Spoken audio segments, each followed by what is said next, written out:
At last, the day arrived when I could escape the constant sight of your face.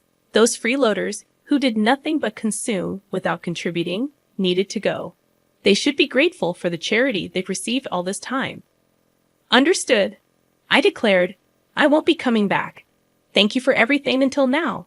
Swiftly, I gathered my essentials and bid farewell to the place I had called my in-laws' home for many years. As I left, my mother-in-law wore a satisfied expression, relishing my departure. However, only I harbored a certain poignant truth. My name is Sarah. I'm 32 years old and work remotely from home. Married to Alan for 5 years. Our marital bliss took a turn in our 4th year when Alan's previously robust father fell ill, necessitating our presence and care. Initially resistant to the idea of living with my in-laws, I acquiesced due to Alan being their sole source of familial support. Despite contemplating quitting my job for his care, my company permitted me to continue working remotely, considering my past performance. The complications with my in-laws began immediately, familiarizing me with the notorious mother-in-law and daughter-in-law dynamic. Sarah, hurry up and tend to the cooking and cleaning. How long will you be lazy, avoiding your household duties? Scolded my mother-in-law. I'm working right now. What are you talking about? I'm always clicking away on the computer, I retorted. The truth was, amidst household chores and caring for my ailing father-in-law, I utilized my skills to regain my pre-crisis salary. After about 3 months of intense effort, when my earnings matched their previous peak, I felt genuine joy. However, the reason for my relentless dedication lay in the financial reality. Alan's income alone couldn't sustain us. Despite my hopes that life would finally ease up, the struggle continued. I contemplated setting aside some savings, but inexplicably, circumstances grew increasingly challenging. It felt as though the funds in my wallet were in a constant state of decline. Intrigued by this, I scrutinized our expenses and discovered that Alan had been indulging in lavish spending. Furthermore, my mother-in-law exhibited a penchant for extravagant habits. Alan, always eager to please others, extended his generosity beyond work lunches, using our credit cards to fund drinking parties. My mother-in-law, juggling numerous hobbies with friends, liberally paid for lessons and social gatherings. Despite their profligate ways, the burden of household chores and caring for my ailing father-in-law fell solely on me. I found myself covering all our living expenses with my income, making the prospect of saving money seem like a distant dream. Anxious about our financial situation, I approached Alan and my mother-in-law. Alan, mother, it seems we've been spending excessively. If this continues, we'll deplete our finances. Could you please consider cutting back on your expenses? I implored. In response, Alan and my mother-in-law harshly dismissed my concerns. I don't want to appear stingy in front of my colleagues and subordinates. Can't you understand that? Argued Alan. They won't think you're stingy just because you don't pay for them every single time, I reasoned. Maintaining good relationships with your coworkers is important, but what about the trips to the girls' bars? That has nothing to do with work, I pointed out. You just want to have fun, don't you? How about you come home drunk and start talking about it, even if no one asks you? That just means you have a more enjoyable time there than spending time with me. I expressed my frustration. My mother-in-law sided with Alan, laughing off my concerns. I'm glad Mom understands, and she's right, Alan asserted. Meanwhile, my mother-in-law justified her spending, stating, if I didn't go to my classes, I'd just be cooped up at home. I'm taking classes with my friends to enjoy the limited time. I found myself grappling with the harsh words echoing in my ears, labeling me as a terrible daughter-in-law. Their judgmental remarks centered on the fact that I dedicated myself to household chores without earning an income, rendering me, in their eyes, without the right to voice complaints. The notion of being looked down upon by a homemaker left me perplexed. In truth, I worked diligently, contributing a steady income to the household, while also managing the housework and caring for my father-in-law. Their skepticism and belittling tone, asserting that working from home couldn't yield much, were disheartening. Even more so, my mother-in-law had apparently fed Alan a distorted narrative, implying that she alone took care of my father-in-law, painting me as an idle homemaker. The injustice of their perception left me speechless. Despite the countless moments when I contemplated leaving that challenging environment, the anchor that held me was my deep concern for my father-in-law. Since the early days of my marriage, he had consistently treated me with kindness, in stark contrast to Alan and my mother-in-law. His expressions of gratitude, acknowledging me as a wonderful daughter-in-law, resonated in my heart. Whenever he required care, he would apologize for the burden while expressing gratitude for my efforts. In these moments, I found solace and purpose in caring for him. I couldn't fathom leaving him to the whims of Alan and my mother-in-law. Father-in-law, it seemed, had been keenly aware of the family's dynamics, recognizing my contributions in maintaining our household's financial stability. His words of appreciation, acknowledging the importance of my efforts, became a source of strength. The anxiety about the fate of this household without my presence was overshadowed by the greater concern for my beloved father-in-law. Thus, I made the decision to personally provide dedicated care until my father-in-law's passing a year later. The somber occasion of his funeral became an emotional battleground for me. Despite my heartfelt grief, my tears were met with disapproval. "Why are you crying so much, Sarah? Father-in-law has passed away. Isn't mourning like this natural?" I was asked, but my response seemed to provoke irritation from my mother-in-law. She accused me of making it sound as if she had never taken care of him at all. The truth, however, was starkly different. My mother-in-law had hardly been involved in my father-in-law's care. Her preoccupation with hobbies and frequent outings left me as the primary caregiver. Despite my efforts, she portrayed herself as the oppressed and pitiful mother-in-law to outsiders, painting me as the cruel daughter-in-law.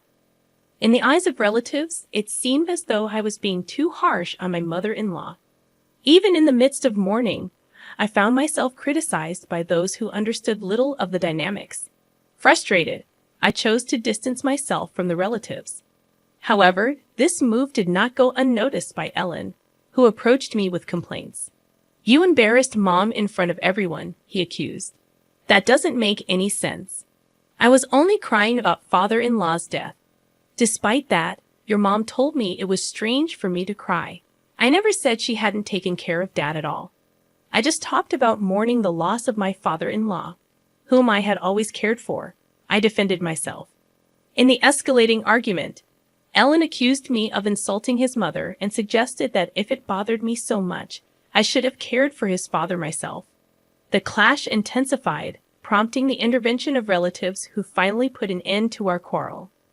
Following that incident, I maintained complete silence with my husband. After the funeral proceedings concluded, a lawyer arrived to discuss the inheritance. The lawyer began, "I'd like to discuss the contents of the will regarding your late father's estate. Firstly, to the wife and daughter-in-law Sarah, he's left half of his cash to each of you. To his son Ellen, he's left ownership of the family land and home." My mother-in-law questioned, "What if Alan gets the land and the house? Doesn't that mean all the other assets go to the wife? Why is Sarah receiving an inheritance? She's not related by blood."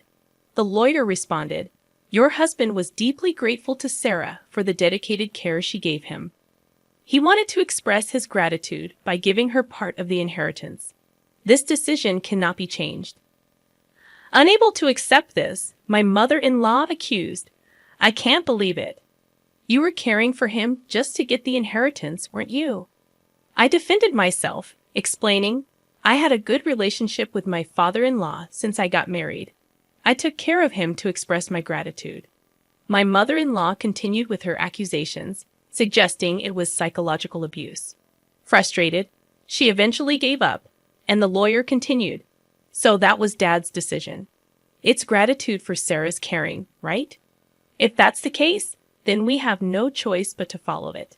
May I continue?" As the lawyer proceeded, my mother-in-law's discontented expression turned into a smile, and she exclaimed, "Yes, that's great. I understand." Confused, my husband questioned her, What do you mean? But my mother-in-law seemed pleased and explained, now that Dad's living is over, it's no longer necessary to rely on Sarah. Her inheritance is nothing more than severance pay. We don't need her in this house anymore. My mother-in-law had misunderstood my father-in-law's will, just as he had intended. In truth, he had discussed this plan with me before his passing. He wanted me to be free from the constraints of this house after his demise.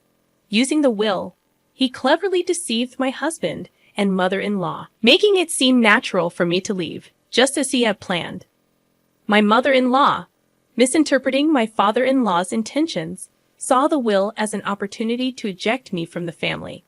Concealing my actual desire to leave, I responded to her shock by saying, "Father-in-law, why would you treat me like this? Even to Dad, I was just someone taking care of him. Ellen, you can't understand Sarah anymore, right? Why don't you just divorce her?" Looking at Ellen with tearful eyes, I pleaded, and after contemplating for a moment, he agreed. "You know what? Let's get a divorce. I've inherited the family home and land, and Mom got some money too.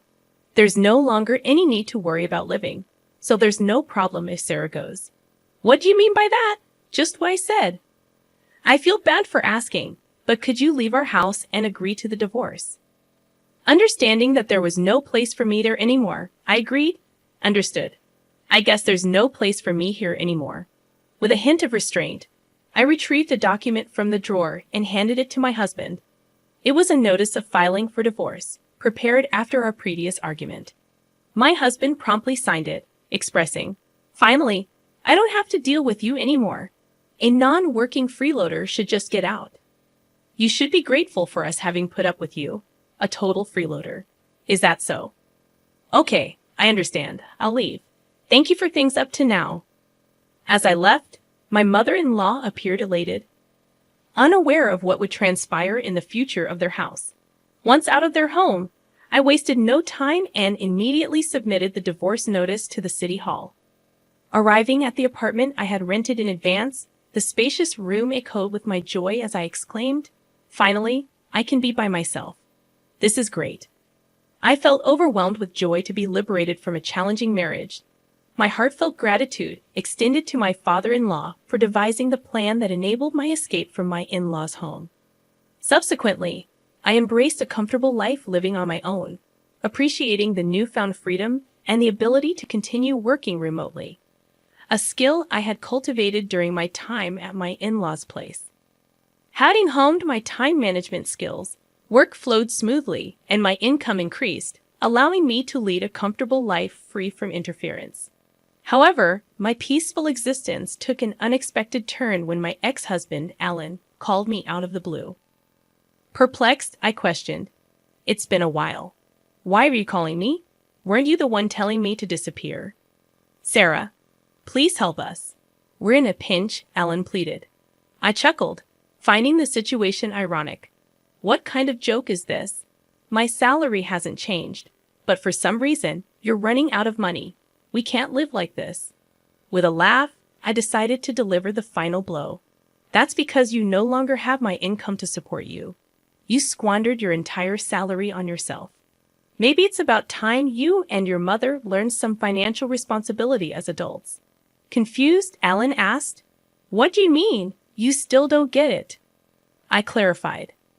"While you were living lavishly, my salary was the one paying for our living expenses. At that time, I was making about $4,800 a month. Now I'm earning even more than that with no one to get in my way." Expressing frustration, Alan pleaded, "Sarah, can't we start over? It was a mistake to let you go. I want to make things right again." I scoffed. "It's obvious you're after my income. Don't be ridiculous. I never want to see your face again. What happened to the inheritance your mother received? With that amount, she should be living comfortably." Alan confessed, "It's about to run out. We spent it on a shopping spree, overseas trips, and half of it disappeared in the casino." Unmoved, I retorted, "A foolish mother breeds a foolish son. I have nothing more to say to you. I'm a stranger now, and I can't do anything for you, nor do I want to." Desperate, Alan implored, "Don't be so heartless. Help me. This has nothing to do with me. There's nothing more to talk about. I'm hanging up. Don't call me again. I declare before ending the call and promptly canceling the contract for the mobile phone I was using. A year later, passing by my mother-in-law's house, I discovered it had become an empty lot, likely sold due to financial struggles. Unperturbed, I continued with my newfound spare time, attending a wine class I had long been interested in. There, I met a man 2 years my senior who took me seriously. After a year and a half of dating, we got married. He is the ace of a well-known company, humble despite his high salary, with a warm and wonderful character. We respect each other's careers, leading to a fulfilling married life. Reflecting on these changes, I can't help but feel that this retribution was, in a way, a gift from my father-in-law.